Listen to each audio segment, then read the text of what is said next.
saudara ahli tadi sudah menjelaskan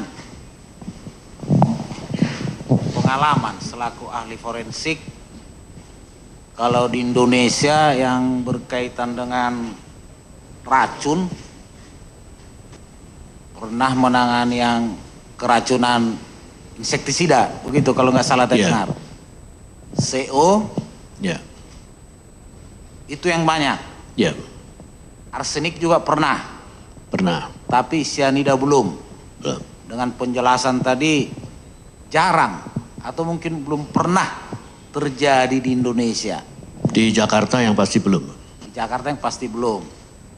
Kalau menurut pendapat saudara atau pengetahuan saudara selaku ahli forensik, kenapa keracunan cyanid ini bisa dikatakan hampir tidak pernah ada?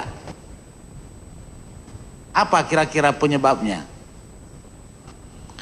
Apakah karena, saya beri contoh mungkin karena barangnya sulit ditemukan, atau karena terjadi seperti ini langsung ketahuan, atau apa kira-kira ini?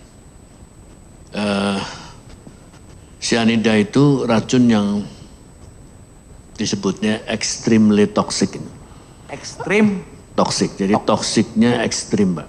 Oleh karena kalau benar penggunaannya, penggunaan yang jelek ini sebetulnya, itu akan menghasilkan kematian yang sangat cepat. Sangat cepat. Hitungan menit. Sehingga kalau orang memberikan atau orang tadi tertelan tidak sengaja, maka cepat sekali ada hasilnya, langsung itu tadi. Nah, oleh karena itu kalau ditanya, kalau saatnya ditemukan di mana, banyak sebetulnya. Orang mudah menemukannya, artinya orang bisa mencari itu barang itu begitu dia tahu tentang itu ya. Tetapi penggunaannya memang orang jadi tidak berani menggunakannya karena sangat toksik. Bisa-bisa kalau dia memegang dengan tangan itu, dia juga bisa dalam keadaan bahaya juga. Jadi barangkali itu menjadi penyebab mengapa tidak dipakai. Di negara lain juga ternyata juga enggak banyak yang digunakan secara sengaja tadi. Tetapi yang banyak adalah kecelakaan pada daerah-daerah industri atau pertambangan emas dan perak. Jadi pendapat saudara memang hampir atau sangat sedikit yang dengan sengaja karena cyanid itu sendiri racun yang sangat mengerikan barangkali. Tadi kesimpulannya Pak ya. Justru bisa kena kepada orang yang bersangkutan.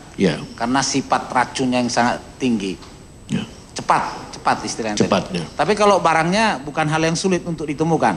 Bukan. Kalau bentuknya bagaimana nih? Karena dari ahli toksikologi yang pernah didengar di sini ada bentuk padat, ada bentuk cair. Apa memang begitu? Atau ada bentuk lain? Padat itu dalam bentuk kalau kita bicara tentang garamnya ya. Karena ada yang gas kan, HCN itu gas, tetapi dalam temperatur ruang itu bentuknya cair. Yang mudah sekali menguap. Itu yang gas. Tapi pada kasus kita ini kan sebetulnya yang diduga adalah bentuknya garam alkali. Kalau nggak NaCN atau KCN. Nah, yang biasa dipakai itu dua itu, Pak.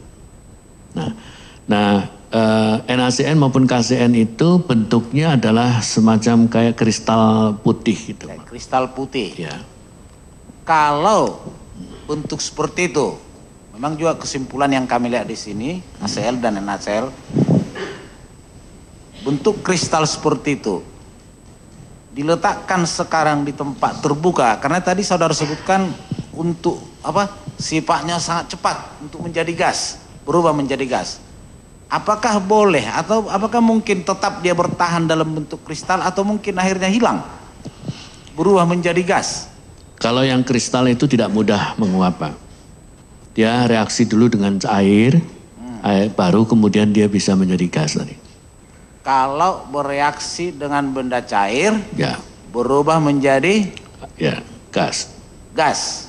Jadi misalnya dengan air, maka dia akan bereaksi sana. Kalau dalam suasana normal, udara normal, maka menjadi NaOH dengan HCN. HCN-nya menguap.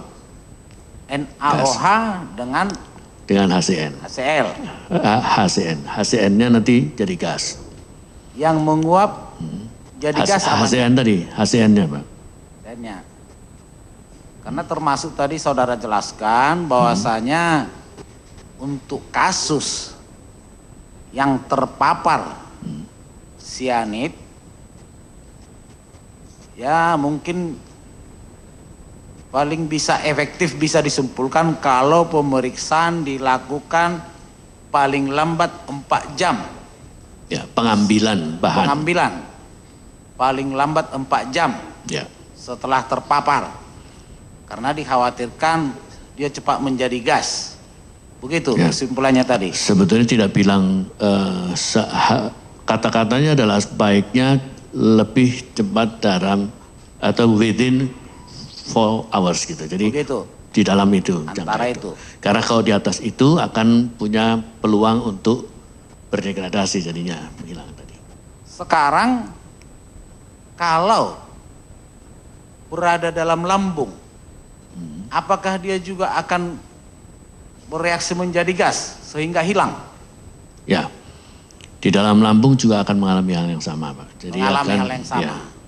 Tapi jangan lupa reaksi itu tidak 100% kemudian hasil, karena itu menjadi keseimbangan, Pak.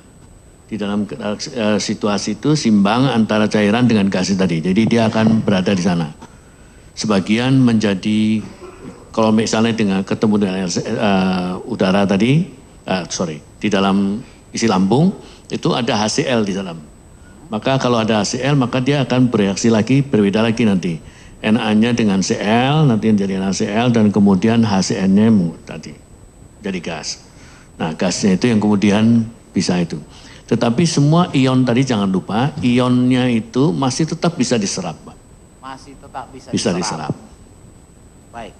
Kalau sianid dicampurkan dengan cair dalam wadah yang terbuka, apakah dia juga akan berubah menjadi gas secara keseluruhan atau masih tetap ada yang tertinggal? Saya kira tidak akan bisa jadi seluruhnya hilang, saya kira enggak, Pak. Tapi mohon ini yang ini ditanyakan pada ahli toksikologi. Betul, itu yang paham ahli toksikologi. Betul. Tapi kebetulan saudara ahli forensik kedokteran. Ya. Apapun namanya tidak mungkin terlepas pengetahuannya berkaitan dengan racun.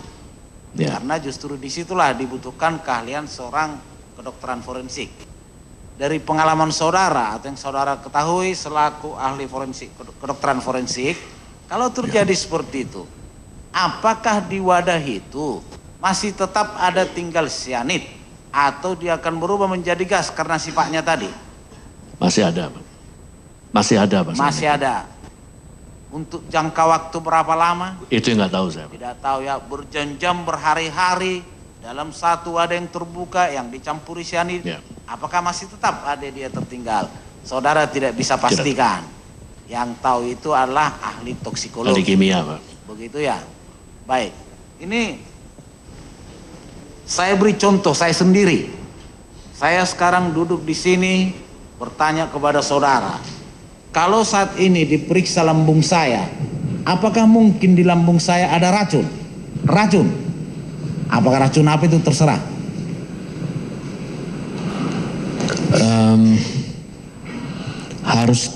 Jadi gini, racun ada di dalam lambung umumnya berasal dari benda yang dimakan atau diminum. Iya.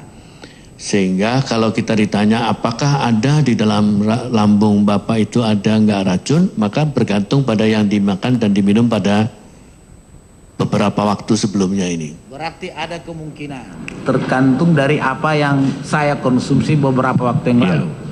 Apakah mungkin ada sianid? Sianid itu benda yang racun, Pak. Ya. Normalnya tidak ada di dalam sehari-hari. Hanya dipakai pada kasus-kasus tertentu. Dan mungkin kalau sampai ada di dalam lambung itu, mungkin ada suatu kecelakaan mengapa bisa sampai di sana. Gitu. Karena tadi saudara menyampaikan suatu hal dalam kasus ini ya. Ditemukan sianid di lambung itu sudah merupakan satu pertanyaan besar. Ya. Makanya sejalan dengan yang saya tanya tadi, apakah dalam kondisi normal seperti ini saya bisa bawa sianid di lambung saya terlepas dari jumlahnya? Apakah itu mungkin? Kalau ada maka Bapak akan menunjukkan gejala-gejala. Kalau ada pasti ada gejala-gejala. Tidak bisa saya katakanlah duduk tampil ngomong normal seperti ini. Begitu. Kecuali kecil sekali, Pak. Kecil sekali kemungkinan itu ya. Baik. Nah, ini sedikit soal autopsi tadi. Karena ada dikotomi kalau tentang mayat tadi pemeriksaan luar dan pemeriksaan dalam. Kalau pemeriksaan dalam seakan-akan itulah yang disimpulkan tadi autopsi dengan segala penjelasannya. Untuk kepentingan, kebutuhan forensik kedokteran, apakah harus otopsi atau apakah pengambilan sampel juga bisa dianalisa oleh kedokteran forensik?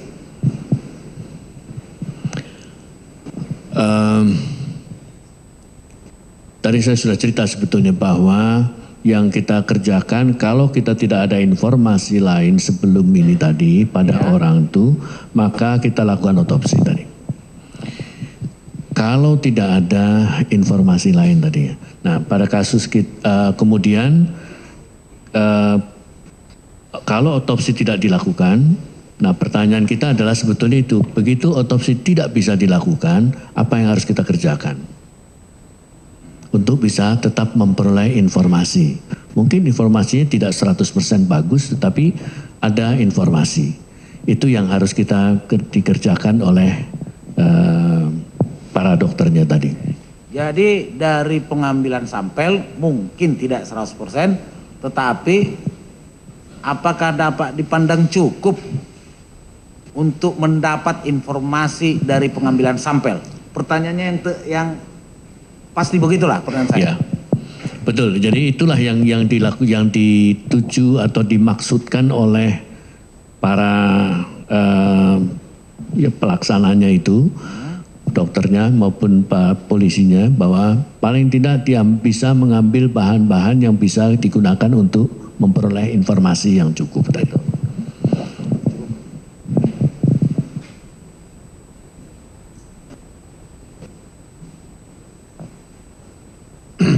Ya, kami berikan beberapa pertanyaan dari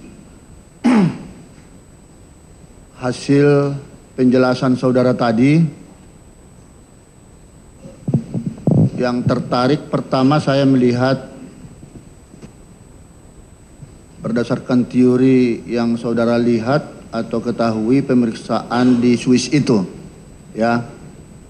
Pemeriksaan yang lengkap melalui CT scan, kalau masih baru, mayat masih bisa dilakukan pemeriksaan secara lengkap dan sempurna seperti peristiwa semula. Peristiwanya saat itu ketika pemeriksaan mayat di Rumah Sakit Abdi Waluyo. Datang itu korban jam 18 WIB. Menurut dokter petugas waktu itu, tanda-tanda kehidupan sudah tidak ada. Tapi belum dipastikan meninggal dunia karena belum dilakukan tes jantung. Baru setelah 18.30 dipastikan korban meninggal dunia. Merujuk kepada pendapat saudara tadi, kalau mayat itu setelah meninggal 4 jam kemudian itu harus segera dilakukan pemeriksaan. Pertanyaan, waktu itu kepada dokter Jaga, kenapa saudara tidak segera melakukan pemeriksaan darah? Alasannya karena itu tugas daripada dokter forensik. Demikian dia bilang. Pertanyaannya kepada saudara, apa memang demikian? Dalam posisi atau kondisi korban yang memerlukan sesuatu penanganan serius, apalagi setelah keluarga korban mengatakan kepada petugas itu, ini disebabkan karena baru minum kopi. Yang tentunya di situ dokter, petugas harus segera mengambil sikap, tindakan yang betul-betul ya untuk membantu korban, apakah memang karena ada sesuatu penyebab. Nah, apakah memang harus forensik yang harus mengambil darah itu? Bagaimana menurut ahli? Atau bisa mereka sebenarnya? Begini, pada kasus tadi memang datang itu sudah nggak ada tanda-tanda kehidupan. Artinya kita biasanya mengatakan itu mati klinis. Pada mati klinis belum tentu itu sudah permanen. Sehingga umumnya kita lakukan pertolongan dulu dengan melakukan resusitasi. Nah, resusitasi itu bisa mengubah yang tadi mati klinis bisa hidup lagi. Ya. Menjadi bukan mati somatis. Jadi pada kasus ini setelah dilakukan tindakan 15 menit ternyata tidak ada perubahan, maka dinyatakan meninggal. Jadi meninggalnya itu menyatakan meninggalnya 18.30, tapi peninggalnya betul kapan kita nggak ada yang tahu, Pak. Yang jelas pada waktu hadir pun datang 18 itu sudah nggak ada tanda-tanda kehidupan, gitu. Nah, kemudian kalau kemudian ada kecurigaan bahwa itu suatu keracunan, maka secara teoritis kita harus melaporkannya lebih dahulu kepada penyidik. Jadi penyidik itulah yang kemudian akan mengurus apa yang harus dilakukan itu. Kalau kita ambil bahan pada waktu itu, ada kemungkinan pengambilan bahan itu tidak diakui secara hukum karena prosedurnya tidak berada di bawah itu tadi. Sehingga ini yang mengakibatkan mengapa para dokter tidak melakukan itu. Serahkan dulu ini, laporkan dulu penyidik, penyidiklah yang kemudian melakukan itu. Karena pengambilan bahan untuk barang bukti beda dengan bahan untuk pemeriksaan untuk pengobatan. Nah, pada kasus ini mestinya kita segera dilaporkan ke penyidik dan kemudian itulah. Tadi yang saya mengatakan bahwa di negara-negara maju umumnya ada peraturan itu, Pak. Ada kasus-kasus apa yang harus dilaporkan kepada penyidik. Jadi mandatory reporting cases itu harus. Indonesia belum ada itu. Belum ada, Pak. Nah, inilah di Indonesia ini terlalu formalistik, betul, Pak. Birokratis, Siap. ya toh, kurang sensitif, Siap, Pak. sehingga kan terjadi ya mengambang, ya kasus ini kesannya itu tidak tanggap daripada dokter tersebut. Siap. Tapi seharusnya bisa kan tanpa teori itu pun tadi dokternya itu bisa langsung memeriksa mengambil darah, bisa? Ya tentu saja bisa sih bisa. Bisa. Iya. Masalahnya dan adalah akan diketahui secara lengkap sebenarnya apa sesungguhnya yang terjadi. Begitu. Ya. Nah, tapi menarik juga tadi saudara terkait dengan pertanyaan jaksa penuntut umum. Saudara kelihatannya agak ragu memberi jawaban yang pasti. Saya ulangi sekali lagi, ingin kepastian dari saudara ya. Begini, lebih jelasnya ada tadi penelitian saudara terhadap sisa racun sianida di tubuh korban dikaitkan dengan adanya sifat-sifat sianida seperti yang dialami korban Mirna hingga meninggal dunia hanya hitungan menit setelah minum kopi di Cafe Olivier, kan begitu. Lalu itu dihubungkan dengan persesuaian kandungan antara minuman kopi bersianida dengan isi yang terdapat di dalam lambung sekitar 0,2 ml. ya, dan kemudian dikaitkan dengan gejala-gejala yang saudara teliti di CCTV, apakah dapat dipastikan menurut saudara korban itu meninggal dunia karena racun sianida di kopi Mirna? Dapat dipastikan apa tidak? Gini, kalau tadi saya disebut ragu, jangan lupa tadi pertanyaan-pertanyaannya adalah kompartemental, terpotong-potong sehingga itu adalah jawaban pada potongan-potongan itu. Ya. Nah, kalau kita dihadapkan kepada kasus, maka rangkaian gejala itu harus diperhitungkan seluruhnya. Gejala maupun tanda maupun apapun hasil pemeriksaan yang kita peroleh. Itu kita perhitungkan seluruhnya. Nah, pada kasus ini kalau kita perhitungkan seluruhnya, maka onset yang begitu cepat, itu jarang kita bisa temukan pada kematian-kematian yang bukan ini. Kalau terutama racun tadi, itu sangat spesifik pada racun yang sangat hebat.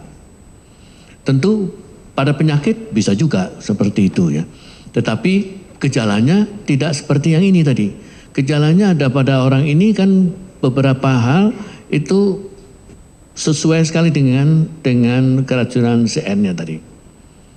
Jadi kalau kita mengatakan bahwa ada gejala tadi, ada sakit kepala, merasakan itu tadi tidak bagus, kemudian perutnya sakit, kemudian kehilangan kesadaran, nafasnya cepat, dan kemudian terakhir koma dan kemudian meninggal. Ini adalah deretan yang juga sesuai sama dengan deretan pada orang keracunan CN. Nah, kemudian ditemukan CN di dalam si lambung. Maka itu bisa diurutkan seolah-olah kita mengatakan ini sesuai dengan itu tadi. Gitu. Ya, setelah itu dikaitkan semua dan nyatanya memang ada korban. Ya. Ini kita tidak mencari siapa yang melakukan ya. Tidak. Tetap bukan di situ kita pertanyaannya, tetapi apakah korban itu sebenarnya meninggal karena ada racun di kopi yang barusan diminum tadi? Itu pertanyaan yang perlu saudara jawab secara tegas. Ya. Bagaimana? Itu jawabannya adalah berarti ini sesuai dengan keracunan CN yang diperoleh dari tadi. Nah, ini yang sebetulnya yang bisa kita tegaskan itu tadi. Sesuai tadi. Sesuai. Tidak tegas saudara meninggal karena kena racun sianida. Tidak yakin, Pak. Kita harus mengatakan begini. Sesuai. Sesuai dengan apa? Dengan keracunan sianida. Dengan keracunan sianida. Ya terlalu politis. Tidak, Pak. Di negara lain juga menggunakan hal yang sama. Begitu jawaban saudara ya. Kita bisa lihat meninggalnya Pak Munir. Ya. Orang Belanda juga enggak menyebutnya sebagai sebab kematian adalah keracunan arsen. Enggak. Baik, coba kita bandingkan tadi saudara katakan seseorang meninggal karena kesengat listrik. Ya. Yang diteliti jantungnya. Ya. Lah, kalau seperti korban ini sekarang meninggal, ya, dari hasil penelitian adalah karena sianida, karena memang nyata praktek baru minum kopi hitungan menit. Yang perlu diteliti diperiksa apanya untuk mengetahui lebih tuntas bahwa itu adalah disebabkan oleh racun sianida.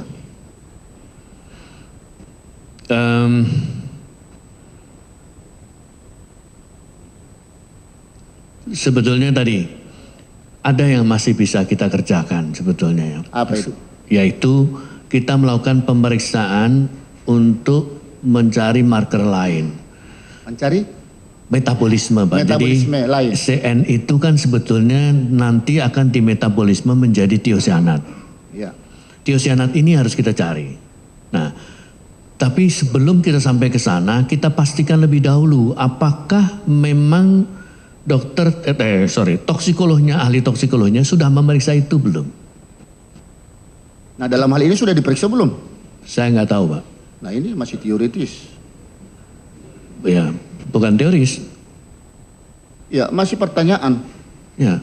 Jawaban saudara itu, jadi belum jawaban. Terus? Ya, karena kita tidak mungkin kita ngarang, Pak. Ya.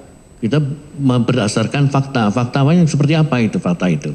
Kalau faktanya itu ya sudah dilakukan pemeriksaan, kita tanya metodenya seperti apa dan memang menuju ke situ enggak. Kalau enggak maka berarti sudah tadi. Harus dilanjutkan gitu. Tapi kalau sudah berarti sudah enggak ada. Jadi ini penelitian terhadap meninggalnya korban ini masih belum tuntas itu disebabkan karena racun cyanida. Bukan, harus ditanya dulu sama toksikolognya. Kalau toksikolognya sudah mengatakan sudah diperiksa, selesai. Kami sudah memeriksanya. Ya. Menurut ahli-ahli tersebut menyatakan pada prinsipnya adalah meninggal karena cyanida. Bukan, sudah diperiksa enggak tiosianatnya tadi? Sudah diperiksa apanya? Tiosianatnya. Tiosianat. Nah, ini urusan jaksa itu. Sudah diperiksa. Sudah diperiksa. Ya. Sudah diperiksa negatif. Iya. Jadi begitu jawaban saudara ya. Baik, kemudian terkait pertanyaan rekan hakim tadi. Setelah cyanida masuk ke dalam lambung, masih bisa juga menguap. Dan saudara juga tadi katakan itu ya, masih bisa menguap berupa gas. Kalau begitu cyanida yang masih tersisa 0,2 ml di lambung itu, apakah itu merupakan sisa penguapan cyanida kah? Atau memang hanya itu yang masuk? Atau sebelumnya memang sudah lebih dari situ? Hanya karena sudah sempat 5 hari meninggal korban, nah terjadi penguapan. Silakan. Logikanya itu tentu sisa. Sisa? Ya. Penguapan? Karena ada waktu yang begitu panjang, ada perusakan oleh formalin, ada reaksi dengan HCl mengakibatkan penguapan, menjadi gas, dan itu adalah sisanya. Begitu? Ya. Kalau begitu kenapa masih ada sisa itu di sana sementara formalin sudah masuk ke dalam tubuh? Formalin lewatnya bukan lewat lambung, Pak. Oh, itu lewat mengalir darah ya? Darah, Pak. Begitu. Lanjut pertanyaan, apakah bebas seseorang ya mendapatkan racun cyanida? Biasanya orang yang menggunakan cyanida itu orang kebanyakan atau orang-orang tertentu saja. Dan untuk apa itu digunakan? Jawab dulu. Cyanida banyak digunakan untuk usaha tambang emas, tambang perak, dan juga digunakan beberapa percetakan atau fotografi juga dipakai. Ya. Artinya berarti orang memang bisa membeli itu. Tapi apakah harus dapat surat keterangan dokter misalnya atau izin? Tidak ada. Oh, tidak perlu. Nah, bertentangan jawaban saudara dengan ahli sebelumnya. Harus dapat izin keterangan dokter. Bagaimana itu? Saya menjadi dokter 30 tahun tidak pernah mengeluarkan surat untuk orang mau beli cyanida. Wah, kalau begitu perlu koordinasi. Yang ada, Pak, kita harus bedakan antara cyanida yang dipakai sebagai bahan laboratorium. Ya. Yang itu memang kita gunakan untuk tujuan laboratorium tertentu dan itu murni cyanidanya, dan itu memang harus beli dari perusahaan-perusahaan tertentu, supplier itu, dan itu menggunakan ada suratnya tadi. Ada surat harus izin. Resmi itu. Dari? Oh, dari perusahaan institusi yang akan membeli ini laboratoriumnya tadi. Begitu. Jadi bebas orang tidak mendapatkan bebas itu. karena institusi itu harus institusi laboratorium yang bagus. Kalau yang murni untuk digunakan untuk laboratorium.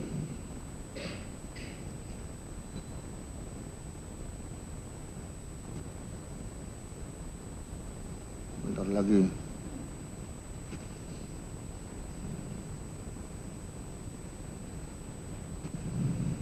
Ya, sementara.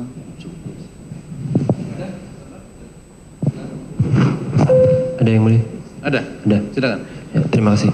Saudara ahli, terkait dengan pengambilan sampel tadi, untuk mendapatkan informasi dari hasil pengambilan sampel, entah itu lambung ataupun yang lain sebagainya, apa saja yang dibutuhkan? Apakah itu juga termasuk metode pengambilan juga mempengaruhi hasil kesimpulan dari pengambilan sampel itu, atau volume dari sampel itu sendiri juga diperlukan agar hasilnya dapat diketahui? Dua-duanya perlu, Pak. Jadi Dua-duanya perlu. Ya. Jadi apabila metodenya keliru, hasilnya pun tidak akan didapatkan atau negatif. bisa beda. Apabila volumenya tidak mencukupi, itu pun hasilnya menjadi negatif. Bisa. Oke. Cukup yang mulia. Jadi penasihat hukum masih ada? Ada yang mulia. Kepada ahli, tadi pertanyaan tadi majelis mengenai soal hasil pemeriksaan hati. Ini saya apakah ada di dalam hati itu tiosan atau tidak? Saya mau tunjukkan kepada ahli.